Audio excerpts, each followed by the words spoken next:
The views and comments of the hosts and guests are not necessarily those of the station. Hello, Philippines. This is LeCain with World News Jam. We bring you the most interesting stories from around the world each week. We just don't give you the news, but we tell you the story behind the news, as well as read and answer your questions in an entertaining and easy to understand way. So please join us on DZRJ 810 AM Radio Bandito TV and get yourself updated with all the interesting news of the week from around the world right here on DZRJ's World News Jam. Watch and listen to World News Jam, Saturdays, 7 a.m. to 8 a.m. Airing on Sky Cable Channel 224 and on all DTT boxes. Simulcasting online on Facebook and YouTube. Listen and watch on your mobile devices. Just search DZRJ Radio Bandido.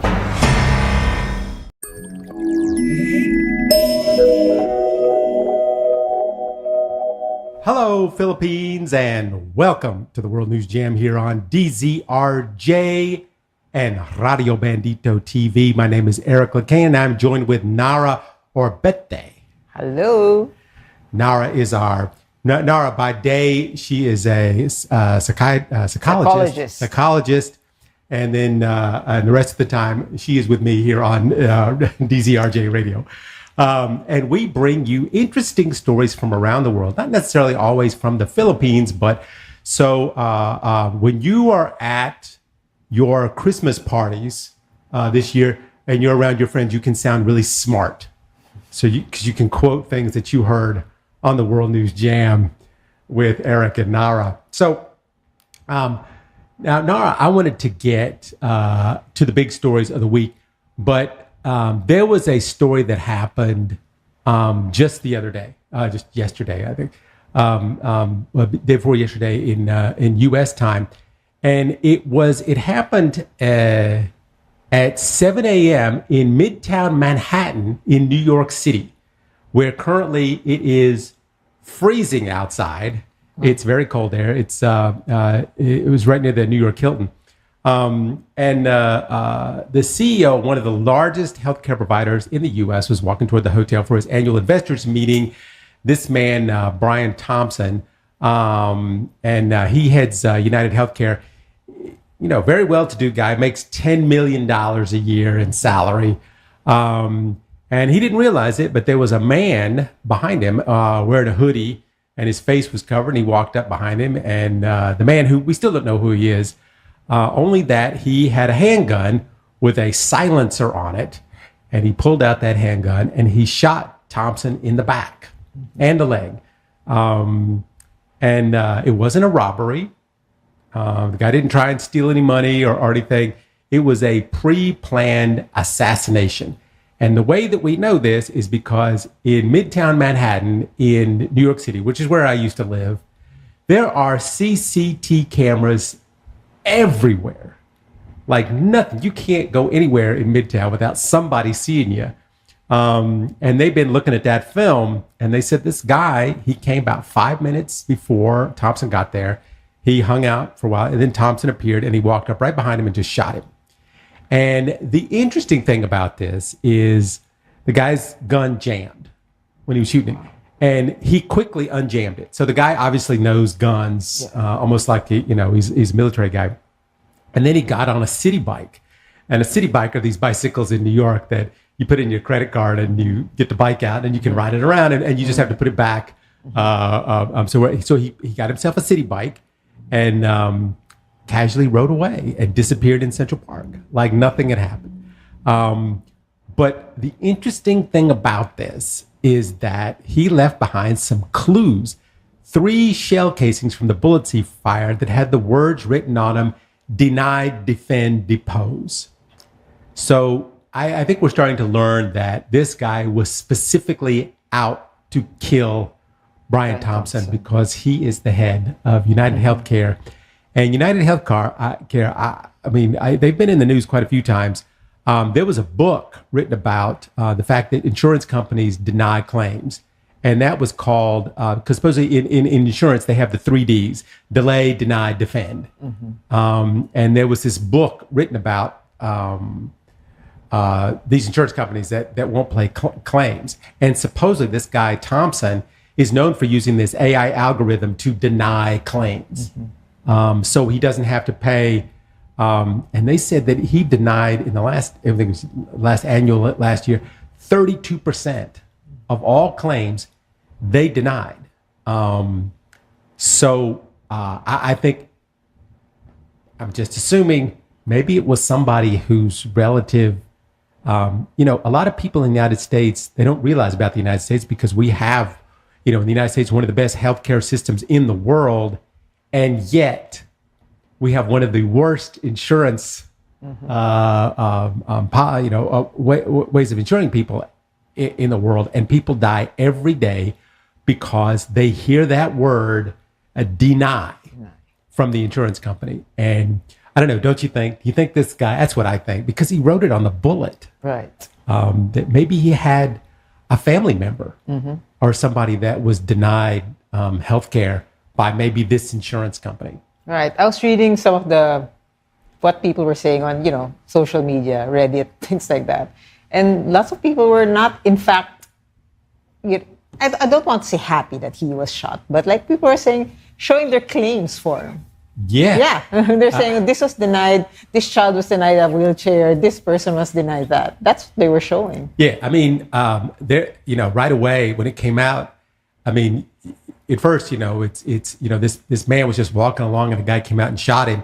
And then you start to hear about this guy.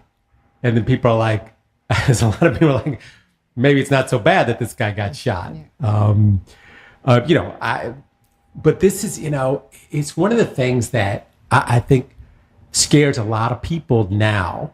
And that is that, the Trump administration is coming in and they are all for these types of insurance companies, these privatized insurance companies. They want to move healthcare to private insurance companies and get away from Obamacare and all these things that are state mandated, where they can't deny you by law for certain things, and especially if you're trying to get insurance but you have a pre-existing condition, they can deny you insurance because of your condition. Right. But they're trying to get rid of that, and so that these people will be the ones that would run insurance, or people like this. And I think that's part of a lot of people in the United States are really worried. They're not thinking about moving to Canada. Right. From a person who's outside of the United States, like the healthcare, Obamacare, and all of that debate with that is something I don't exactly understand. Like some people are all for it, right? And some people just hate it. They hate it. And the reason they hate it is because of the title. Right. It's so funny. I find that sometimes, Obamacare was really designed for poor people because at the time, millions and millions of Americans were uninsured. And if you're uninsured, that means you go into a hospital, they have to treat you in the United States. It's not like the Philippines where they can just say, how much money do you have? And then, they have to treat everybody that comes in. But then once they treated you, that's it. Then you got to go. You can't stay in the hospital. But what happens to that? In the United States, if you go in with the simplest things, let's say you broke your wrist or something, it's like $30,000. I mean, It's ridiculous what medical costs are there. And, who has to pay for that? The hospital and the taxpayers have to pay for this thing. So what they wanted to do is they wanted to get everybody insured. And so they came up with this way where it was a mandate to be insured. And then immediately, people were like, oh, you're not going to tell me what to do. This is America. You can't tell me I have to be insured. It's like, no, we're trying to help you. We're trying to help you. Before, when Trump was president, before they tried to get rid of Obamacare and they couldn't. That was one of his big things. He was going to get rid of Obamacare. But if he got rid of it, how many people, they had no plan for all the people that are part of Obamacare to get insurance again. I think if they would do that, then I think it would be a little bit more better. But they had no plan. So they were just going to knock, 20 million people off of insurance? Right. And then then what happens? Then we go back to what we were doing before. So I think that, in my opinion, I think this guy had a family member or somebody who died because they were denied medical care. Right. And he's like, it's this guy's fault. Right. And he came up behind him in the middle of New York City. And, later on in the show, we'll actually talk about, the dangers of what being in what country. But of all the places to try and shoot somebody, right in the middle of Manhattan, where that guy's got some guts. Right. I saw the video. It's all over the news. I know. I mean, they every angle, you can see it from every angle. And they've got a portion of his face that you covered. can see, in one spot. So, I mean, in the United States, usually when they want to catch somebody, they will catch them. Mm-hmm. And I think, they'll probably catch this guy eventually. He may have made a mistake somewhere. I think he dropped, he left a bottle of water or something, and they're trying to see if they can get a print off of it. But, I mean, it's going to be an interesting thing to see that how this guy could just, disappear into thin air in Central Park, and he just and nobody knows who he is and what he is. So it would be interesting to see what they say. But talking about weird things that happened this week, President 𝗪tože😀 from Korea. I got to talk about this because maybe I don't know, maybe he was looking into Filipino history. But he decided to implement martial law in South Korea. How old were you when martial law was in Philippines? I was 5 or 6. 5 or 6. So you kind of sort of lived through it. Yes. But basically, without really telling anyone, he got the military to back his order to implement martial law across the entire country of South Korea. And this is big stuff. And now, in Korea, you can do this. In North Korea, you can probably do that. In North Korea, it's already that. But in South Korea, you can do this. And the way the Constitution is written, in times of war or warlike situations. So the president, what he was saying was that North Korea had infiltrated the South and that he needed to implement martial law to keep them from taking over, because he was saying that the opposition government in South Korea was part of this. Mm-hmm. They were part of this whole infiltration of North Korea. So what happened was the National Assembly was like, wait a minute. Yeah. I don't think we can do this.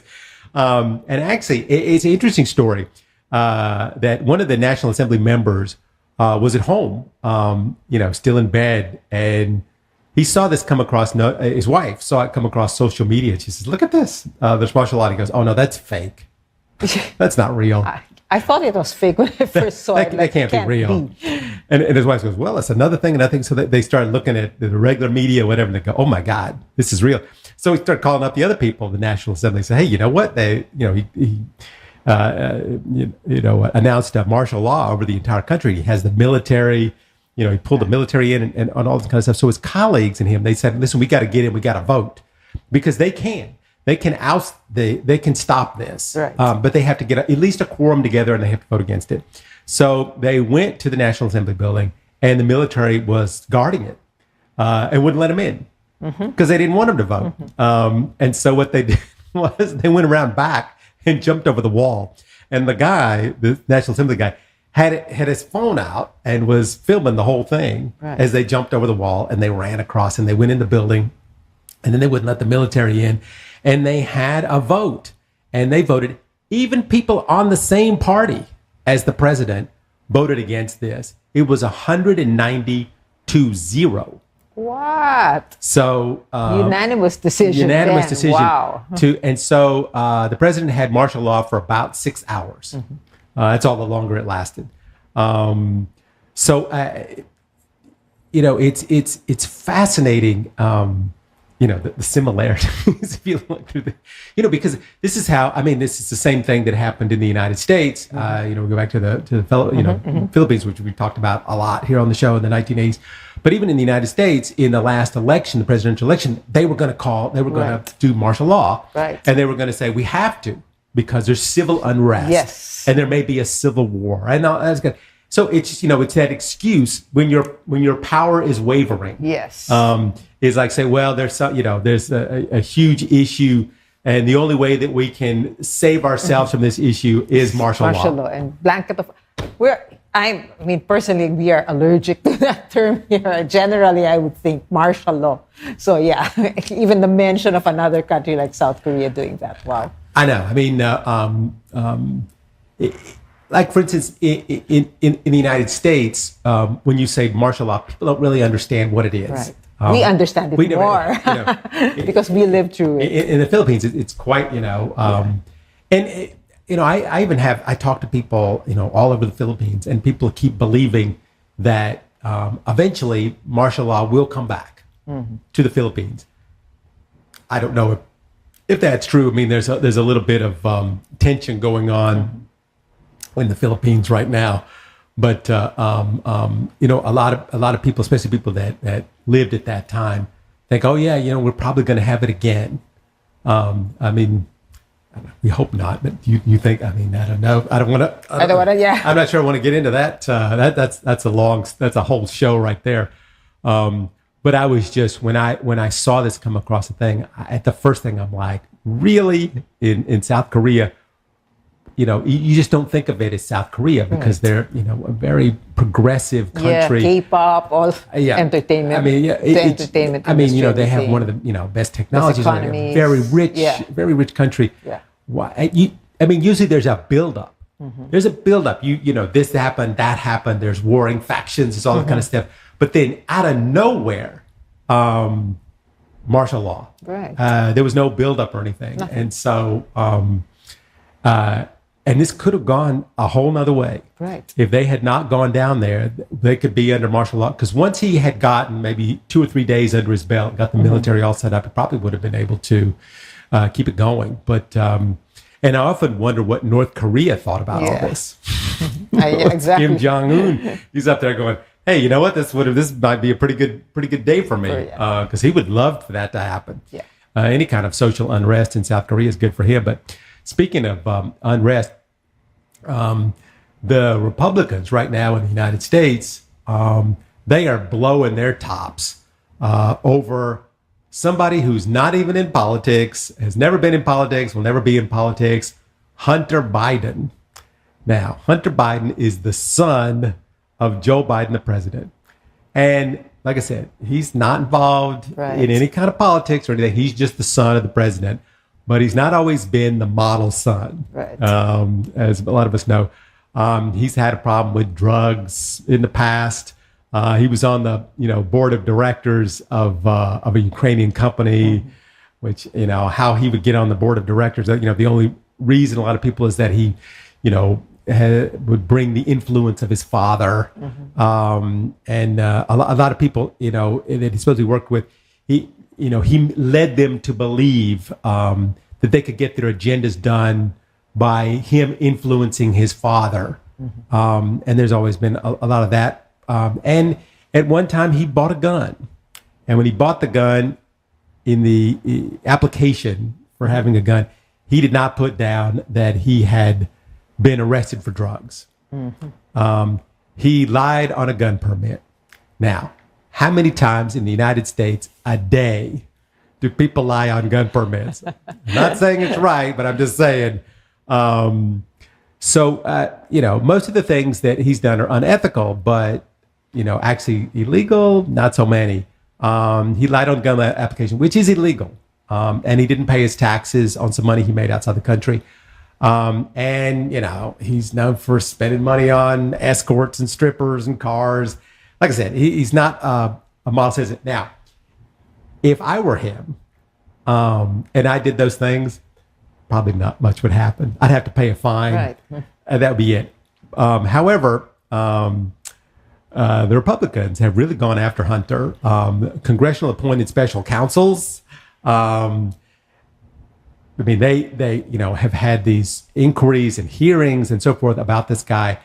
And so far, they've only been able to get him on the gun charge and the taxes, which have all, taxes have all been paid.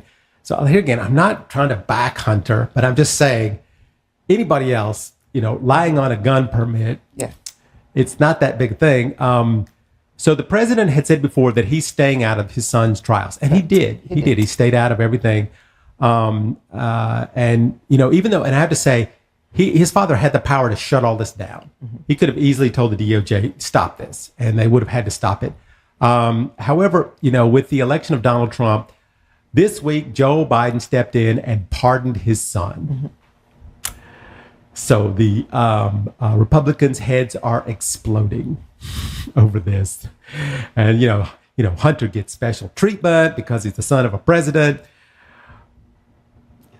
Yeah, okay. I mean, I think what they're worried about is that once Trump gets in and he puts the people that he's talking about putting in as the DOJ and the head of the FBI, the head of the CIA, they're going after people. They're not just, you know, they're not going after criminals. They're going after, you know, people in political office. Right. They're going after people in the media. And one of the people they would love to go after is Hunter Biden.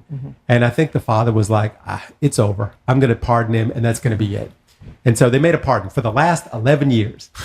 So not 5 years or 10 years, but 11 years. 2014. 11 like years. that. Something happened in 2014. They don't want to know. So for that time, everything is erased. He cannot be charged for anything at that time. So, you know, here again, I mean, you know, people are saying, you know, this is corruption at its highest level. I don't know. If I was president and, you know, they looked like a guy like Donald Trump was coming into office and could ruin my son's life, I might go, you know what? Look at these things. It's a gun. It's a permit gun violation. You know, it's putting a false information on a permit for a gun. You know, he didn't pay some of his taxes. It's all paid now. That they could really cause this guy a lot of trouble for the next years of his life. I don't know. What do you think that? The Hunter Biden issue, from my perspective, it's really interesting because, like, I mean, here, obviously, maybe in America it's different, but like they seem to use his name for, like, once upon it will come out, right? His name, they'll talk about it a lot. That's from our perspective, and then it will disappear for a while, and then they bring it out again. It's like they parade it, like, and then it quiet again. Then they bring it out again. They just keep on bringing it out, right, when they want to, like a poison barb. It's funny because they go, you know, somebody will ask them, you know, well, Donald Trump did this and this, and well, what about Hunter Biden? Exactly. They bring out his name, right? They all of a sudden just use it like a poison dart. Right, for that. It's so easy, just to say, well, you know, Hunter Biden's laptop. You know, the Hunter Biden laptop, which I have to say, you know, like I said, if I had done anything, they wouldn't be parading nude pictures of me around the congressional hearings, which is what they did. You know, they put this guy through a lot of stuff. They got a hold of his laptop, and somehow this guy that he took his laptop in to get fixed, he took the hard drive and he copied some pictures off the hard drive and gave it to the people. And the people in Congress are showing you know, Hunter did some crazy stuff, and he took pictures of himself, you know, and they showed it on the fly. You know, it's just, oh my goodness, you know, anything to embarrass this family. Right. And, you know, Hunter Biden had a drug problem. He did. He wrote it in his book. He said he's had a drug problem. He's gotten through it. And, you know, there's a lot of people, but I mean, you know, he pardoned, you know, they said, well, he pardoned a family member. Should I go into some of the other, you know? Donald Trump pardoned lots of his allies, right? A lot of criminals. You know, he says that he is going to pardon, you know, the January 6th guys, the rioters, you know, who, you know, injured 400 police. But you know, I have to, you know, Trump had his son-in-law's father. Now, if you look at his son-in-law's father versus Hunter Biden, now his son-in-law's father, Jared Kushner's father, was convicted of illegal campaign contributions, tax evasion, witness tampering. He hired a prostitute to seduce his brother-in-law and then arranged to have it recorded by a secret camera, and then he would give it to his sister, who this guy was married to. I mean, just like really bad stuff. Yeah. He was sentenced to 2 years in jail. And the prosecutor who prosecuted him said it was one of the most disgusting, loathsome crimes he has ever seen somebody do on another family member. And so Trump pardoned him. Right. So I'm like, all right. Okay. And not only did he pardon that guy, he just made that guy the ambassador to France. Right. Yeah. So he's one to talk. Oh, yeah, I mean, it's, it's a little bit of hypocrisy at its best. Yeah. But like I said, I'm not, I'm not saying that, Hunter Biden is a great guy. Obviously, he's had his troubles, but they did not get him for selling drugs, taking drugs, and tax evasion. I mean, like I said, tax evasion like that, if it was anybody else, they would just come and say, okay, you have to pay a fine, and they would pay it. And, I'm not making this up. I mean, they probably would not have done so much if it had been anybody but Hunter Biden. Right. And believe me, if they could have found something on Hunter Biden that they could have put him in jail for, they would have. Yeah. I mean, they spent a lot of money, millions of dollars on investigating him. Mm-hmm.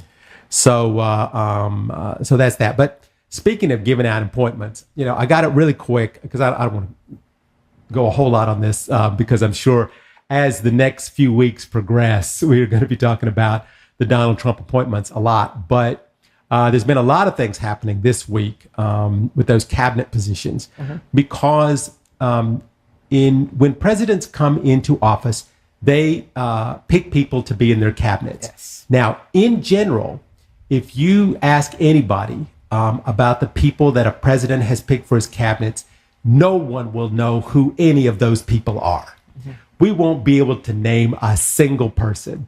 But in the case of Donald Trump, we know everybody that he is picking because he's only picking people that are extremely unqualified.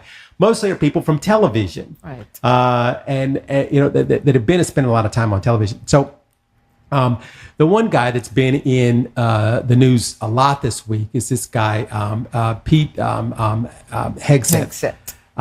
He's the Fox News host, and Trump picked him for the most powerful position in the military. The U.S. military is the most powerful, richest, most in the world. In the world. We have the most nuclear weapons of any country in the world. And this is the guy that would be overseeing that. And this guy has little to zero experience in running an operation like this. So forget the fact that this guy is uniquely unqualified. And the fact that the woman, we talked about this before, the woman accused him of drugging her and then raping her, and then he paid her off to sign an NDA, all that stuff. That was last week's news. This week, it turns out there's a lot of other women that are making claims about unwanted sexual advances from this guy, and that he used to show up at Fox drunk and smelling of liquor, like sometimes right before they were about to go to broadcast. And this didn't happen once. It happened dozens of times. And then there's this whole thing about financial mismanagement. He had things we did, veterans use. But unlike Matt Gaetz, who's the guy for the Attorney General, who after, so much about him having sex with underage girls and all this kind of stuff, he finally said, all right, listen, this is enough. Because they kept coming out with more and more stuff. Yeah. And finally he's like, oh my God, I'm gonna go to jail if I let this keep going on. So he decided to give up. He gave up. But this guy's not giving up. He says he's still going forward, even though there's more allegations coming out. And I just wonder, how far is this going to go? How far is this guy's ego? Because they've already buried him. I don't see any way that he's going to. I mean, as this thing continues on till they have the congressional hearings where they put him on this, man, they are going to shred this guy. And that there's more coming out. All these women that are coming, man, the news media is going to find out who they are, and they're going to be doing it. So this guy has continued to, I'm staying in. But it seems Donald Trump is like, all right, this guy's not really worth it to me anymore. And so he's already started looking for another guy. Governor Ron DeSantis. Right. Yeah, I saw that. Yeah. we see better. But I just often wanted your take on looking at America and the things that we are, that we are going through there in America with the thing. And, right now we have this guy, Peter, this Fox News host who has been the top of conversation for the whole week And being a Filipino, what do you think of all this? It kind of reminds me of like Donald Trump being in The Apprentice, right? He's just getting all of these cabinet members. Like this is like a real life apprentice. All these washed up rock stars. Yeah, right? You're fired. You're fired. This is what it reminds me of. People from some show, and you're like, oh, I remember that guy from that show. Yeah. I just remember, it just reminded me, because when Meatloaf was on there, I'm like, it's people that are on there, you're going, how did they agree to come on this show? Exactly. They agreed to come on. But one of the people that I wanted to talk about today, in case you never heard of this guy, is 𝗪cie𝗿𝗃. Mm-hmm. When they read this name to me, because I study these things a lot, and I knew 𝗪cie𝗿𝗃 before. We had talked about him here on the show years ago, because he's this big conspiracy theorist, and he's one of the guys that led the charge that the election was stolen and all these kind of things. And a lot of people have come out and said, not recently, but over the years, this guy's really bad. Right. He's a really bad guy. Donald Trump this week announced that he was his pick to lead the FBI. Now, what is so interesting about this, and we love to talk about the most interesting stories here on the World News Jam, he's the guy that is the most anti-FBI guy I think you could ever hear from. Say that. Yes. I mean, not only was he a part in the push to overthrow the government, 4 years ago, he has all these like completely unproven conspiracy theories on the past election, all these things about the FBI, how they're, how corrupt it is, and how there's this deep state thing going on inside. Wants to dismantle the FBI. Yeah, completely dismantle the entire FBI.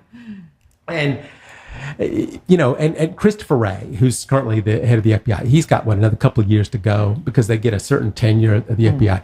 But Donald Trump has the ability to throw him out, even though he's done a pretty decent job. Mm-hmm. He was actually put in during Trump's administration. But he's learned that Christopher Wray is not going to do everything that he said. And what they have talked about doing is they want to use the FBI to go after political opponents, to do investigations without having the FBI going, well, you have to tell us why we're doing this investigation, because it's supposed to be a partisan group. Right. Somebody that's both Republican and Democrat, and the people in the FBI are supposed to be neither.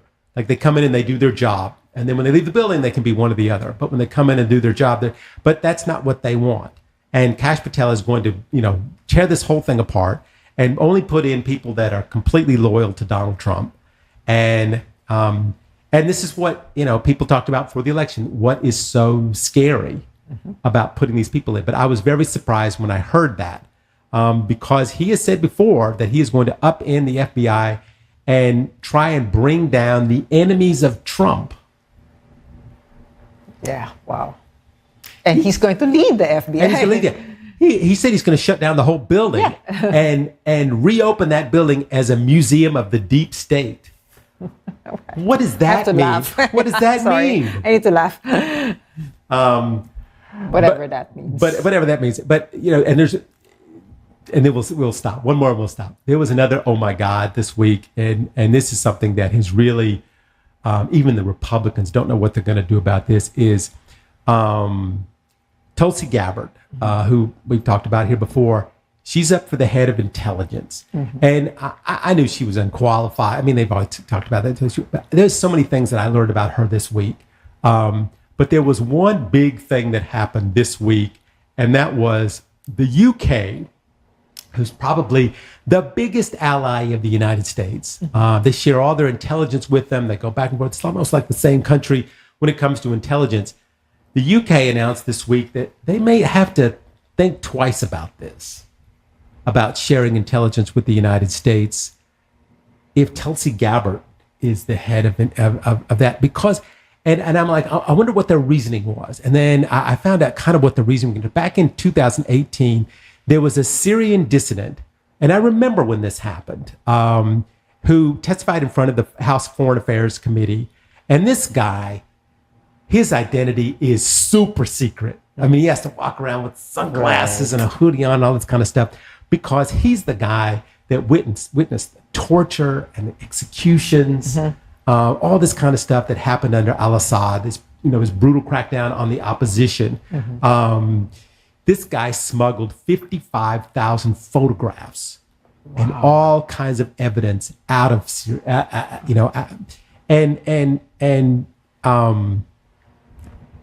the sanctions that they put on that country, they put on al-Assad, are because of this guy. Right. Because of this guy. So what they were saying was, this guy comes to testify in front of 𝗪cie𝗪𝗱 was on the committee.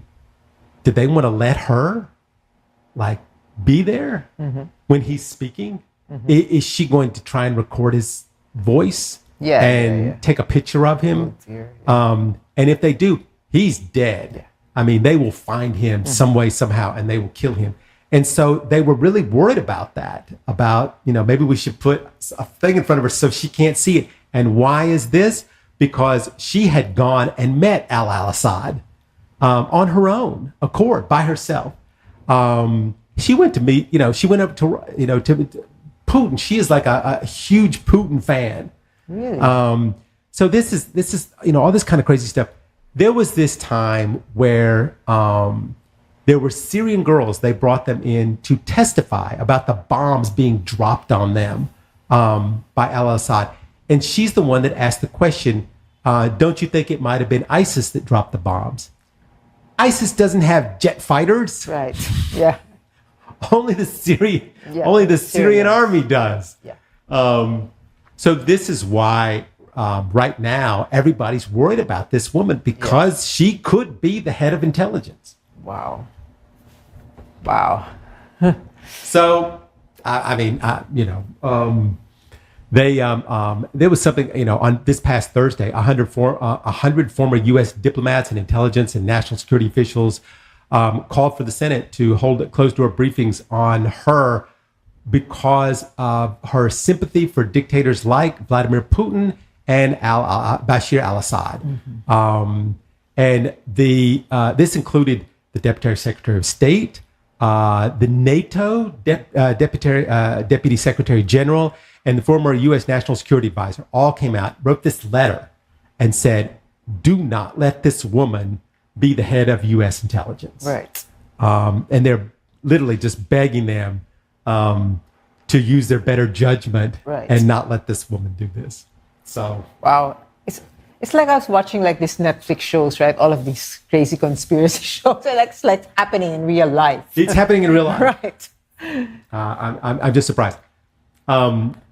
But this leads me to another story. And I know we don't talk about a lot of Filipino stories here unless it makes the international news.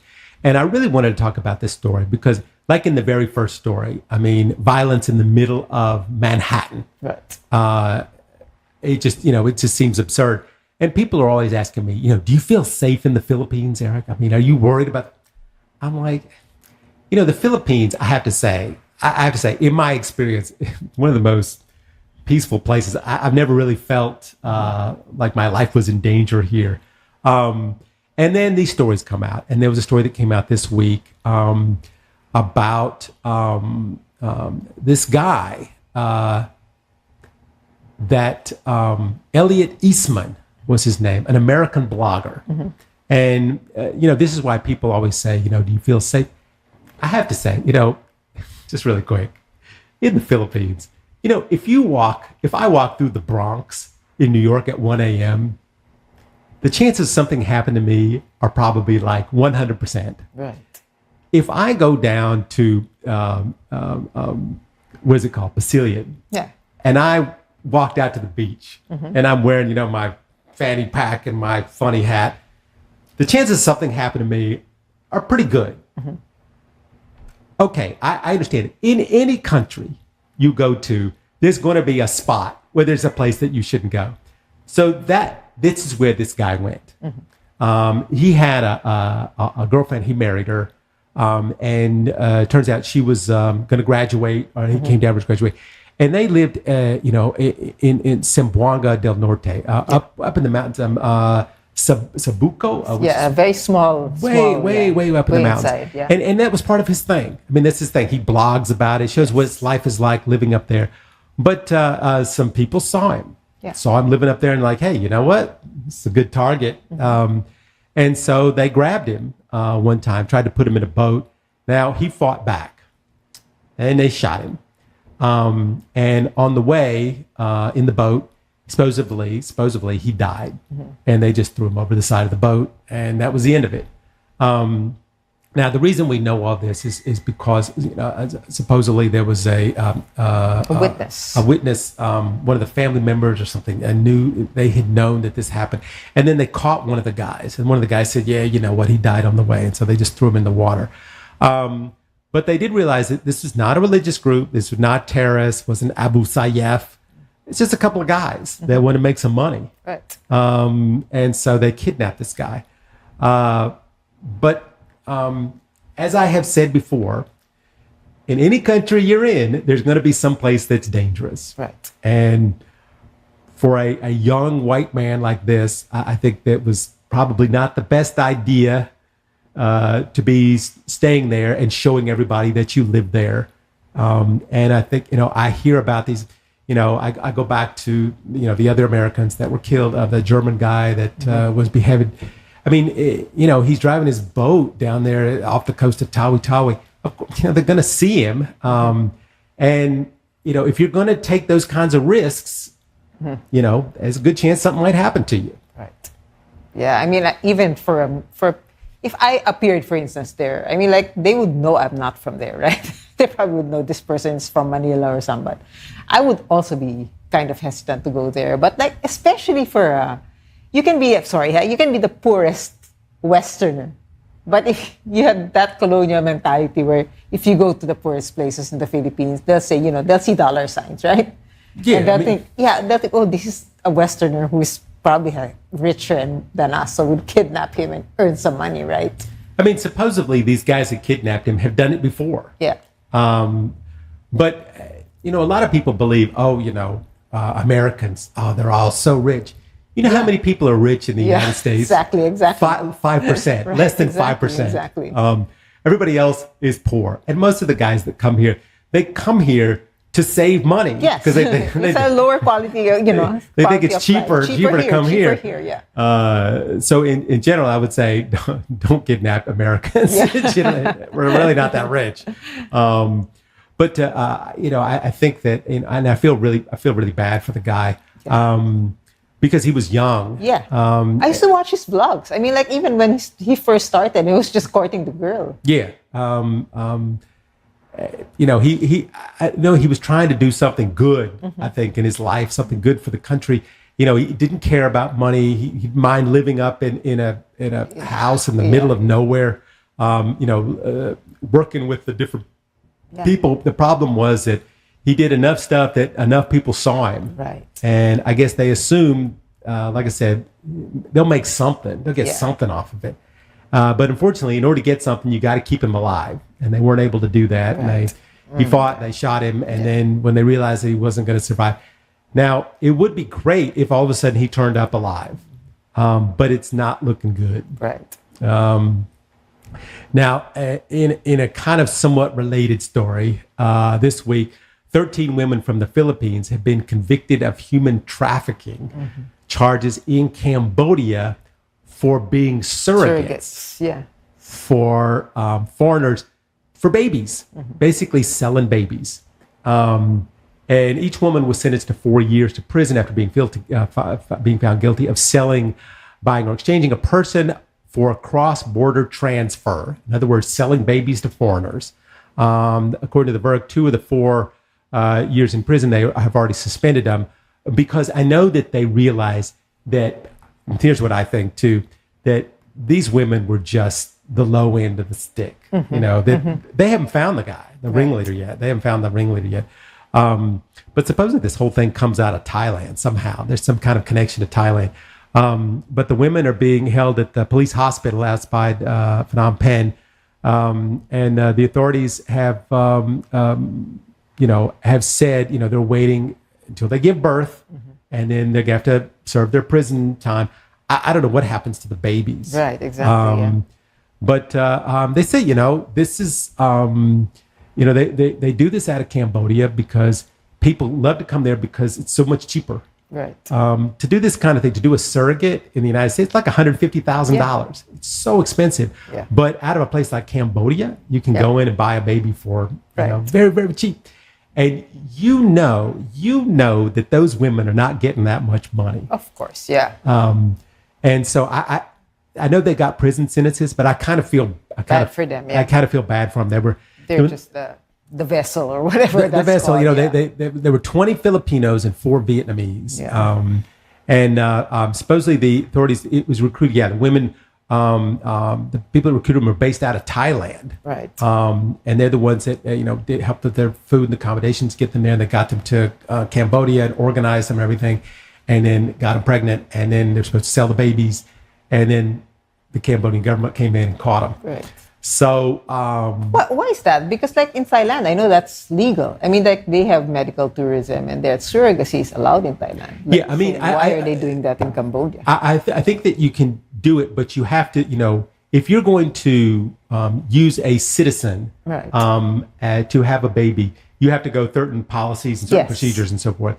They were doing it. This was black market baby selling. Yes. This is definitely black market. This is what this was, and that is illegal. Yeah. And I think what they wanted to do, I think, it was a 4-year sentence, but 2 years suspended. It was sort of a slap on the wrist, but they got to do something. Mm-hmm. But I think what they wanted to do was they wanted to catch the guy, the guy that was leader. that was running the whole show. And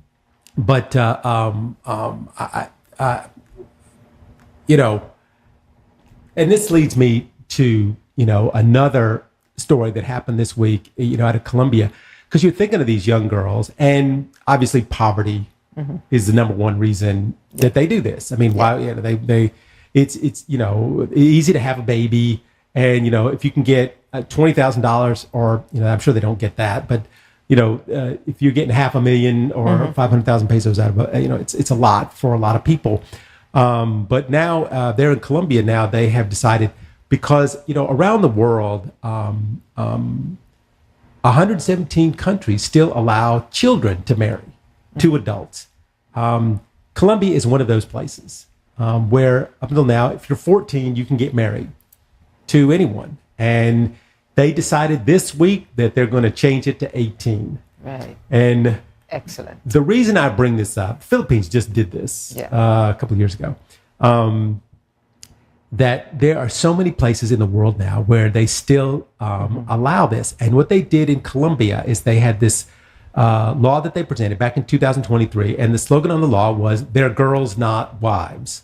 And so the idea is to try and help preventing these young girls who get married because of poverty, to get them to, because what happens is they're usually subjected to violence. They have no chance of going to school, making their lives any different.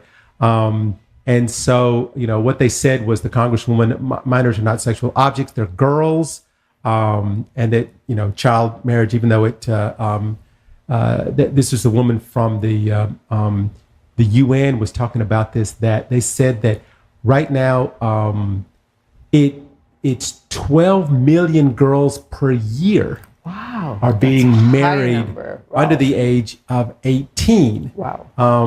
Now, there's been a global drop in child marriages because of all the laws, whatever. But according to the statistics, 10 years ago, 1 in 4 young women who are now ages 20 to 24 were married as a child. 1 in 4 women between the ages of 20 and 24 now were married as before the age of 18. So, supposedly today that number has fallen to 1 in 5. But it just seems crazy, doesn't it? 1 in 5. 1 in 5. Yeah. But if you look at the map, and I looked at the map that showed, where this is and where it is, there's a lot. It's a lot. Almost the entire continent of Africa still is. I can't remember what country it is. Where it's still 10 years old. It's still 10 years old. Is the legal age to be married. Sudan. In Sudan, it's still 10 years old. So they haven't changed that yet. So I'm glad that Colombia has done this, but I was just surprised. Right. I thought it would be less countries. 117 countries still allowing women under the age of 18 to marry an adult. Wow, it's terrible. I mean, like, and really, you hear stories of 10-year-old, 11-year-olds, and some of them are really subjected to so much violence. And some of them die as a result of that. Yeah, I mean, the physical, sexual violence. For 10,000 years, I mean, we let, little girls marry kings, 11-year-old, 12-year-old girls marry king, old fat men. And only recently have we discovered that, that might be not such a good idea. Yeah. So we'll be doing it. And, so it's hard. I mean, when the Philippines decided to change that, I mean, look at all the backlash that the Philippines had, especially from Mindanao. But speaking of kids, there was an interesting story out of the United States this week, which kind of relates to this, since we're on the subject. The U.S. Supreme Court had a hearing this week about a law in Tennessee banning health care for transgendered children. And, when you first hear about it, you think about it, you're like, well, then you start reading it. And, these are children that, for whatever reason, I was born the wrong sex. And they dress and act and do everything as the opposite sex because they feel, that this. Now, can a child make this decision? I don't know. I'm not a psychiatrist. I don't know. But Tennessee is like, you can do that all you want, but we're not going to give you any health care for that specific affliction. We're going to ban it from this state. And there's half the states in the United States, basically the ones that voted for Trump, are banning that thing. And so it's before the Supreme Court, and the Biden administration, is saying, you can't do this. They're going to try and stop this. So hopefully it will be able to become a national law that you have to be able to treat children with gender dysphoria or dysphoria, whatever it is. So, but I don't think it's going to. I think that the Supreme Court, which is very lopsided now with the conservatives, I think they're going to vote to keep the ban in place.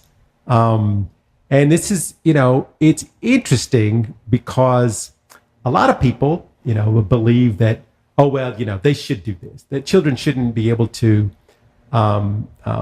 make that decision. Yeah. Below the age of 18, right? But yeah, Below well, this is children. This children. is 17 and below.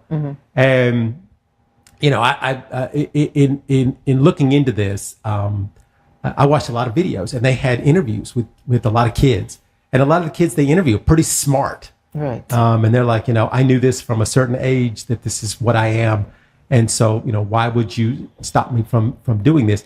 Now, the interesting thing about it is that the drugs that they're talking about, the hormone blockers and so forth, all these kind of things, they're still okay to use on children.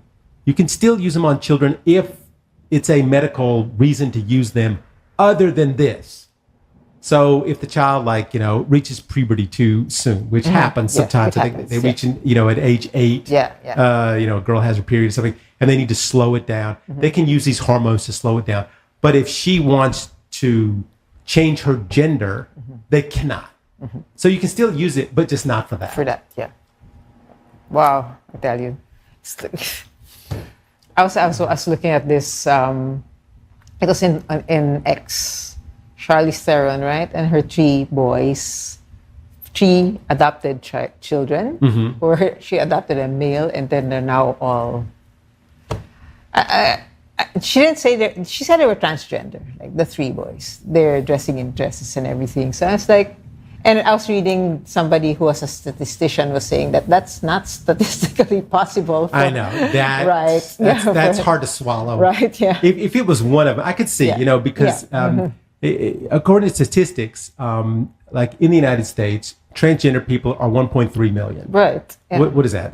Less than 1%. Yeah. Of those 1.3 million, less than 300,000 are children. Right. Which is 0.0001. Yeah. So it's a very small number.